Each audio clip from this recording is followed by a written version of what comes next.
लेकर RSS Bharatiya Janata party तक में कई प्रकार के आरोप भी लगाए। आरक्षण को लेकर बोला कि भारत एक निष्पक्ष जगह होगा तब हम आरक्षण खत्म करने के बारे में सोचेंगे। राहुल जी नेता प्रतिपक्ष हैं और नेता प्रतिपक्ष का पद होता है जिम्मेदारी का पद। मैं राहुल जी को याद दिलाना चाहता हूं, जब श्रीमान अटल बिहारी वाजपेयी जी नेता प्रतिपक्ष थे, मनमोहन सिंह जी प्रधानमंत्री, नरसिम्हा राव जी प्रधानमंत्री हुआ करते थे, नरसिम्हा राव जी, तब भारत का प्रतिनिधित्व अटल जी करते थे।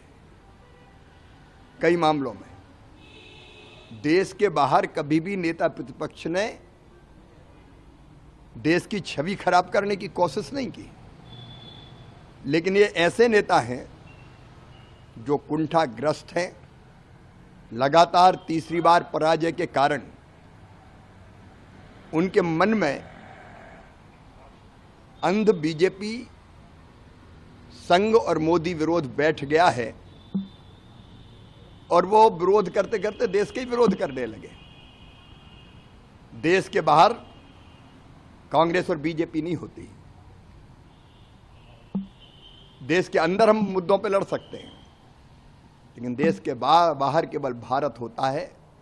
हम 100 और 5 अलग नहीं होते, 105 होते हैं। लेकिन लगातार राहुल गांधी जी देश की छवि खराब करने की कोशिश कर रहे हैं और देश की छवि खराब करने की कोशिश देशद्रोह जैसी सीमा में ही आता है। मैं भी गया था अमेरिका, मुझे उस समय मनमोहन जी प्रधानमंत्री थे, मुझे पूछा गया था, अमेरिका में पूछा गया था, क्या भारत के प्रधानमंत्री अंडर अचीवर है? मैंने कहा नहीं, वो भारत के प्रधानमंत्री हैं, कांग्रेस के नेता नहीं है और हमारा प्रधानमंत्री अंडर अचीवर नहीं हो सकता। एक भावना आखिर राष्ट्र प्रेम की होती है। और संविधान पर हमले किसने किए? इमरजेंसी कौन ने लगाई? संविधान को तार तार करने का पाप किसने किया? राहुल गांधी जी भारत जोड़ो यात्रा तो करते हैं, लेकिन ना तो भारत से जुड़ पाए, ना भारत की जनता से जुड़ पाए, यहां की संस्कृति, जीवन मूल्य और परंपराओं से जुड़ पाए। दुर्भाग्यपूर्ण है राहुल गांधी जी का ये व्यवहार। देशद्रोह की श्रेणी में आता है, तो मतलब इसकी छवि खराब करना, लगातार आलोचना करना, ये क्या है भारत के बाहर? और अब तो वो केवल सरकार पे नहीं, चुनाव आयोग पर सवाल उठा रहे हैं। अपने देश की आलोचना दूसरे देश में जाके करना, ये किसी देशभक्त का काम नहीं हो सकता। लगातार पराजय के कारण हताश, निराश और कुंठित राहुल अपनी कुंठा विदेश में जाकर निकाल रहे हैं। वो नेता प्रतिपक्ष है और नेता प्रतिपक्ष की भी जवाबदेही बनती है। अटल जी नेता प्रतिपक्ष थे, नरसिम्हा राव जी प्रधानमंत्री थे, तो अटल जी ने नेतृत्व किया था देश का। अब राहुल गांधी सिवाय देश को बदनाम करने का दूसरा काम नहीं कर रहे। निकाली उनने भारत जोड़ो यात्रा, लेकिन भारत से नहीं जुड़े, भारत की संस्कृति, जीवन मूल्य और परंपराओं से जुड़ नहीं पाए।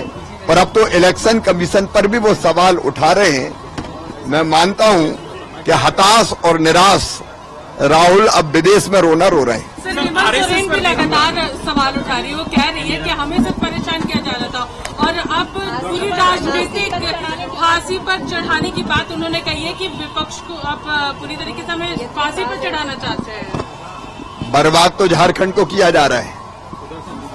इतना अच्छा प्रदेश, जन संपदा, जल संपदा, वन संपदा, खनिज संपदा, इसको लूट कर बर्बाद अगर किया है तो इस गठबंधन की सरकार ने किया है। झारखंड में नेताओं के यहां नोटों के पहाड़ निकल रहे हैं। 5 साल तक कुछ नहीं किया, अब चुनाव पास आ गए तो पहले नौकरियां नहीं दी, अब 10-10 किलोमीटर दौड़ा के हमारे बच्चों को काल के गाल में भेजने का काम कर रहे हैं। 2000 रुपया चूल्हा खर्च पहले नहीं दिया, अब 1000 रुपया पकड़ा रहे हैं चुनाव को देख के। 1,24,000 तो इकट्ठे देने चाहिए बहनों को। जनता ये समझती है, जल जीवन मिशन का पूरा पैसा ये खा गए और इसलिए सच को उजागर करना है और इस सरकार को उखाड़ के फेंकना, ये भाजपा का संकल्प है। बस बस बस बस, धन्यवाद।